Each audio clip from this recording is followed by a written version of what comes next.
Bam. How's everyone doing? I wanted to start this live broadcast by wishing everyone in the US a happy Thanksgiving and Black Friday shopping weekend. That is not the topic of this live video, but it's weird because I'm being up in Canada. We had our Thanksgiving a month ago. So I feel like I have double holidays because a lot of our American students just end up like just checking out for a few days.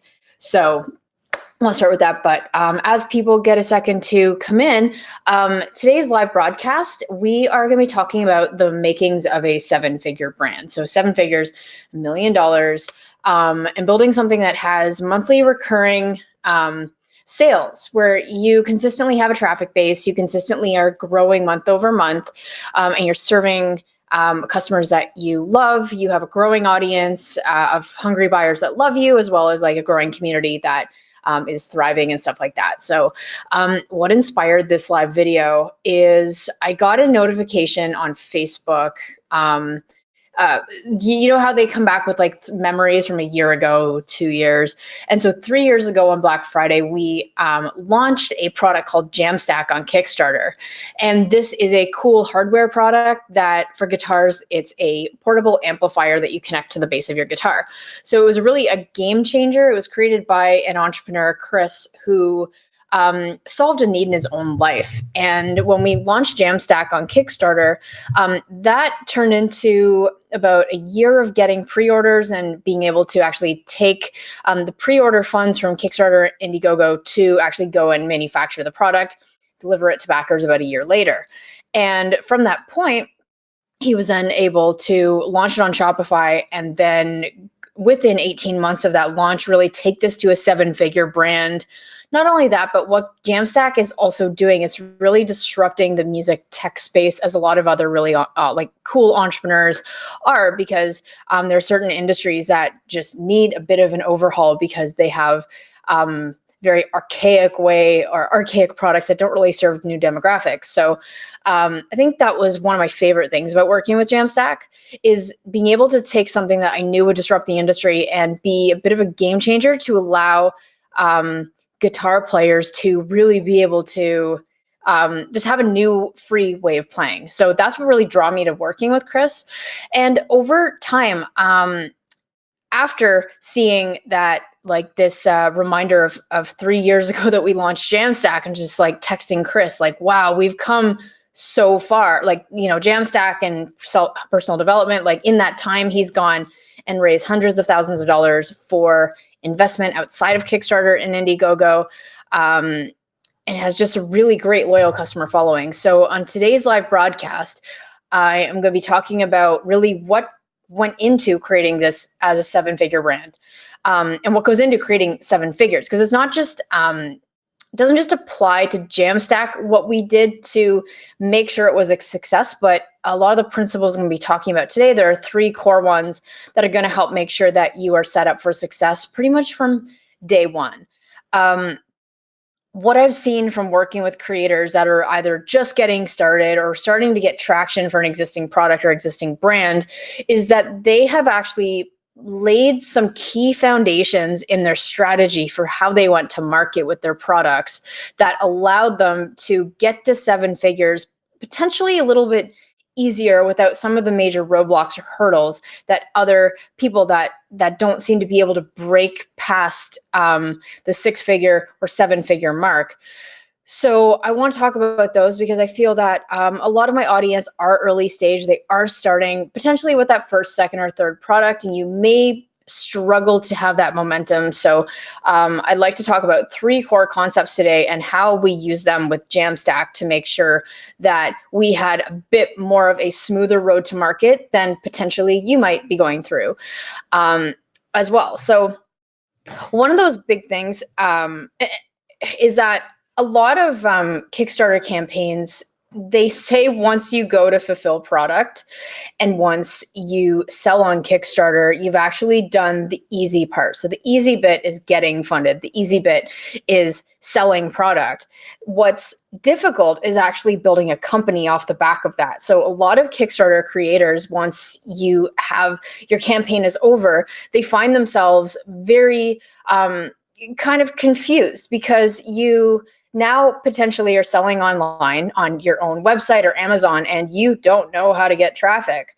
You also don't know how to build a storefront that converts buyers. You also don't know what creates a great customer journey and what keeps people coming back and talking about you and getting on board with key influencers and a lot of those things that you may not have perfected during the Kickstarter side. So a lot of campaigns that actually go through Kickstarter and go through Indiegogo, they tend to fail afterwards because of their inability to build on that momentum that you've created during that launch. And even if like you're watching this and you're thinking, okay, I didn't do a Kickstarter or Indiegogo launch, it doesn't matter. Like if you launch a storefront on Shopify or your own website, you always will run into the same problems. How do you get traffic? How do you make sure that your website is built to convert? How do you make sure you're finding new customers all the time?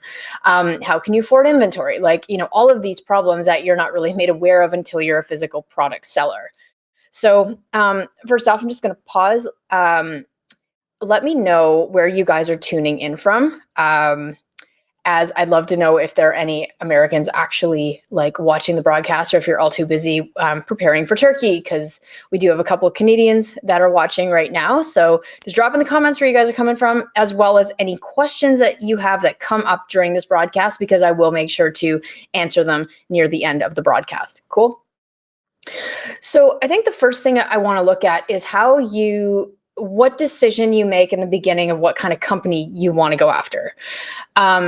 When you look at your product, I was having a conversation with a client who we're potentially working with, and he was saying, well, I sell socks. So my brand is about socks. And I wanted to challenge him on that because he had just gone and raised about $50,000 for this amazing pair of bike socks. So I'm not going to mention the company, but he was like, no, like I have a sock brand. I'm like, okay, I'd like to challenge you. Your company and your brand is not actually about socks. And he's like, what is it about then? I'm like, it's about who you're serving. Because when you do a single product launch with one product, your ability to scale past 7 figures, hey, Russ, how's it going? Awesome. We have someone from California. But your ability to scale to 7 figures is difficult on a single product that you're selling. So what you want to do is you actually want to ask the question, who is the human you're serving? Because your brand is not about the product you're selling. It's about the human and who you are serving. Because when Brian goes to do a line extension and bring in future products, he has to look at what kind of products will his person, or his human, or whatever you want to call it, what kind of products will benefit their life? What kind of person does he want to serve? And then that's going to lead the next, that's really the question you ask, and that's going to lead the product development side. And when you create products that serve a specific human or a specific person, you are absolutely going to be able to bring in products that are most likely going to be winners. I'll give you an example. So this example, I'm totally stealing from Ryan Moran. So he talks a lot about this, and that his first brand out there was for yoga, or people that love yoga. So the person he served was a yogi, someone that enjoys yoga. His first product out there was a yoga mat. When he built his first company off of serving a human, it was easy to think about what products would benefit the life of the yoga person. Because if you think, okay, someone who buys a yoga mat likes yoga, what other products does someone who does yoga do? And then it makes the idea of, okay, well, yoga blocks, yoga straps, yoga pants, and it just gives you like a singular point of focus for how to serve your customer. So that's the very first thing, is you really want to pay attention to the person you're serving and realize that your brand is not about the product you're selling. Because if you look at picking a product, or you have a product where it actually is a standalone item and you can't actually build on that, that may not be a very scalable company. Okay. So that's one thing. The other thing if you're going after the person or the product, if you're going after the product, your brain is probably going after a quick money-making opportunity. So this is a lot where white label brands will come in, or some Amazon sellers that are getting started. They may come in for a quick thing and look for products that have really like low competition, high profit. You go in there, you quickly steal the market, but then you realize that other competitors will come in, and you essentially, cash out at that point. So you don't have a product that can really scale because you're just focused on chasing the money-making opportunity, as opposed to building more sustainability by focusing on the person and looking at, okay, even though I may have launched my first product, what else can I quickly introduce that will also serve that person, okay? So that is the main thing, is make sure that you don't get stuck in the trap of my brand is X product. It's no, who are you serving? And then look to introduce new products after you launch that first one, okay? And, and maybe that Kickstarter is your route to market to go back to that, to consistently launch new products. A lot of people do that, but that's a story for another day, okay? So lesson number 1, product versus human versus product.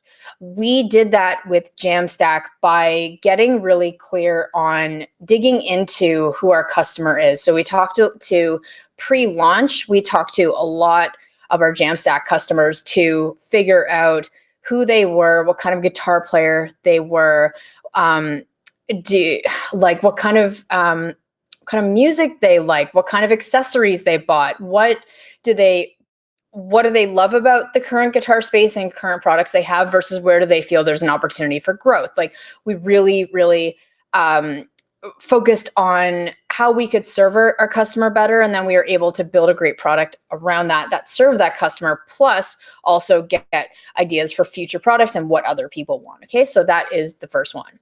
The second one is where I see a lot of creators get stuck. Specifically in the Kickstarter Indiegogo space, the typical strategy that you will find is you want to create a Black Friday effect. So I love that tomorrow's Black Friday, but you will create a Black Friday effect on that first day that you launch your campaign, so that you look to sell out some units to get momentum going. So let me give you an example if you've never done a crowdfunding launch before. So you want, let's say your product is priced at $100, but to get the momentum going and get the sales pouring in on that first day, you are going to price 100 units at $50 or 50% off. Right.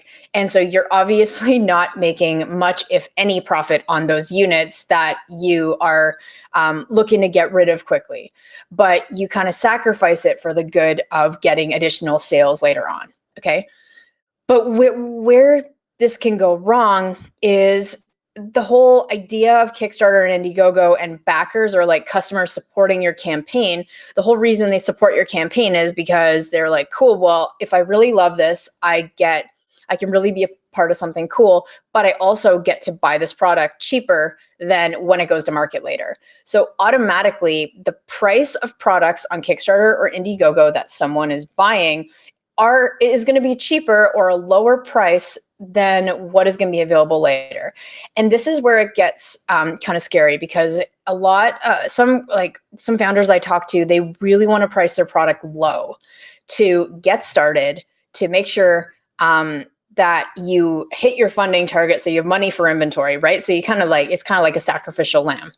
However, this runs you into problems later if you don't have a pricing strategy with your product that is going to make sure that you, during Kickstarter or even after Kickstarter, that you are pricing your product to have margin that supports growth. Okay. So I'm not a pricing consultant. That's not my area of expertise, but I do know that a lot of creators I work with do not have the margin to support growth. So when you do your product pricing, make sure that you have at least a 3x margin from your cost. So that means that if your landed cost of how much it costs you to take the product from the factory to your customer's doorstep, let's just say that's $10. You want to make sure your product is priced no less then $30, $35. Okay. And it's even better to put in more margin on top of that. That's where good marketing and good customer experience comes in. But you want to make sure that you have that so that within that pricing, you have the margin to have a bit for operating expenses, for marketing, so customer acquisition, to cover your costs, but also have product or profit like left after that. Okay. A lot of campaigns I see, just to try to get in the game, they significantly underprice their product, which makes it really difficult to scale afterward because you don't actually have the margin to support growth after your campaign. So make sure that if you are doing the pricing strategy of a lower or a discounted price product, that you have either backup funding to make sure that you still have enough to support operating costs and growth after your campaign. But if you don't, make sure that you're pricing your product accordingly from day one. Or if you're listening to this, just make sure your pricing is sound, because you may have some issues scaling your company if your product is currently underquoted. Okay. In the case with Jamstack, we didn't have this issue because we had backup funding. Okay. But we made sure that we had that margin to support growth and to support an actual business, because your launch is not about just covering inventory costs and covering that MOQ. It is about being able to have something, a buffer to start actually growing your company after your campaign. And again, that's where a lot of people kind of they just I'm just gonna say it, like they screw up because they're very short-sighted with, oh, I only need $10,000 to cover that first round of inventory. But what you're not taking into consideration are a 20% buffer for error and even having some operating costs like above and beyond your launch. And so that's where a lot of people just run out of money, can't afford new round of inventory, and then get stuck. And then when you're not selling, you don't have a business. Okay, so it all comes down to cash flow forecasting and making sure that you take that into account with not only your pricing, but how much you're asking for on your Kickstarter Indiegogo campaign. Okay, that is the second point. The last thing I want to leave you with is a story of a first failure with Jamstack. So, if you guys have, like in the K-Fam, you guys have been following me for a while, you've heard this story already. But for those that haven't, I want to talk to you about how that Black Friday launch went with Jamstack. So 3 years ago, we launched Jamstack on Kickstarter. We thought it was the right platform for us. And what should happen on a Kickstarter launch is you bring in initial traction. So you have a certain amount of customers that will buy your product, which will then take the Kickstarter algorithm will pick you up as a popular project and give you sales, right? So it should go like this. If you prove this way, you get some sales, and then your sales trajectory just needs to keep going like that. And I remember this Black Friday, we thought for the first 4 hours of the campaign, we were like, yes, we won, because sales just went boom. And then after 4 hours, it went like this, it went down. And we're like, that's not how this should go. And that's how I discovered the whole horrors of launching on Black Friday and having a Kickstarter campaign going live this time of year. Again, if you want to see the video on why, I have a whole other video on why I think launching in Q4 is a terrible decision. That is not for this video. So that Black Friday launch, we didn't fail. We ended that launch doing 81,000. But that is a substantial amount, which we shouldn't have been happy with, except we knew that we needed at least $250,000 to bring this to market. So we're like, crap, what are we going to do? So, we obviously figured it out. But in that first launch underperforming, anytime a launch underperforms and we know that we have to figure out why, it's an opportunity to dig in and isolate the problem.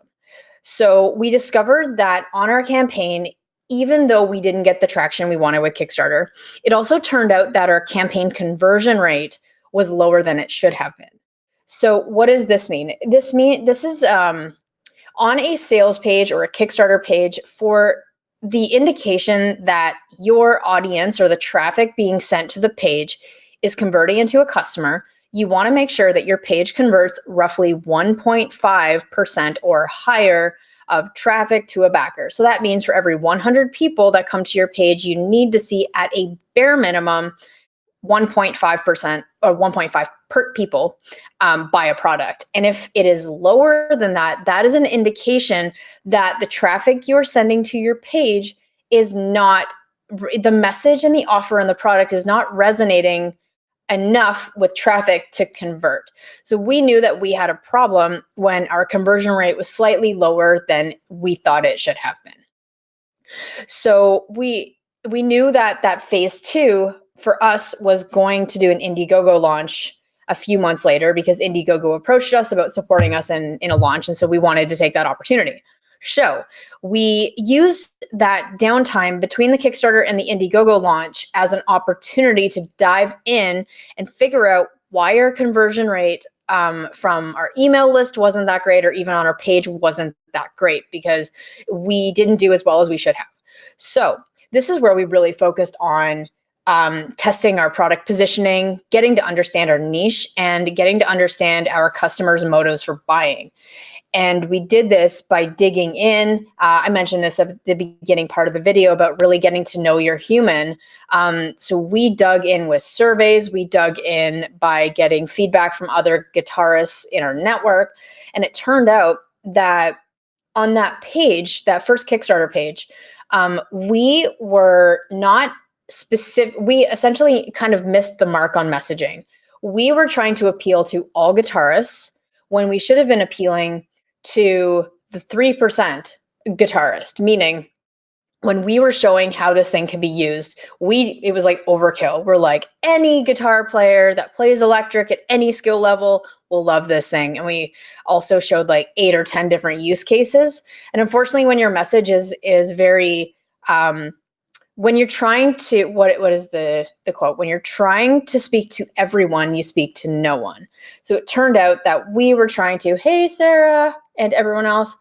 It turns out that when we were trying to speak to every guitarist, we actually missed the mark on the kind of guitarist we should have been, really should have been focused on. And so through audience discovery and understanding that we had made some bad assumptions about who our audience is and about motives for buying, that we didn't actually take the opportunity to truly test our positioning, our messaging, our niche prior to that Kickstarter launch. And we considered the Indiegogo campaign a second chance, which a lot of people don't have. So you really want to take the opportunity to know, and this is something that Chris and the team do now, is we kind of learned from our mistakes of, we cannot assume specific headlines are going to convert. We cannot assume we really know our customer, despite the fact that Chris was a guitarist his entire life. We had just missed the mark on a few things. And now that in that second campaign, when we really cleaned up positioning, we really focused the message on the guitar, that 3% guitarist we wanted to work with, as in, it's not enough to define the niche of, you have to play electric guitar and you're going to be qualified for Jamstack. It's not about that. It's like, within the niche of electric guitar, where is that 3% of people that we can really, really focus on? And for us, we found it was the like beginner intermediate level. And so that really, really changed our messaging. It changed how we presented the product, and really helped us focus on defining the 1 or 2 use cases for that next time. So that Indiegogo campaign is history now, but we went from an $81,000 Kickstarter campaign to one that did $332,000 or so.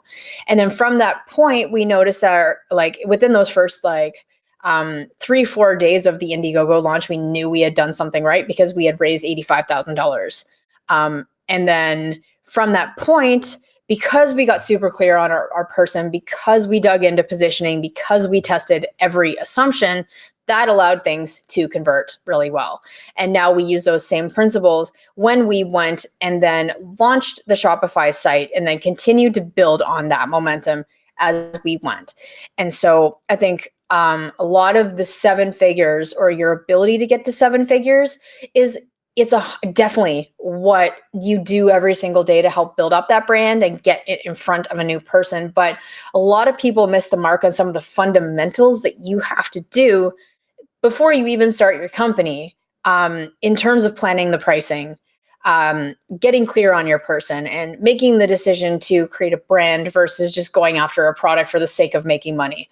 I think these decisions are super important and are very overlooked until someone has to really go back to basics and cover these foundations in order to make sure you have a strong, really, really strong edge for success. Hey guys, thanks for watching. If you enjoyed this video, be sure to hit subscribe, as you don't want to miss future content, right?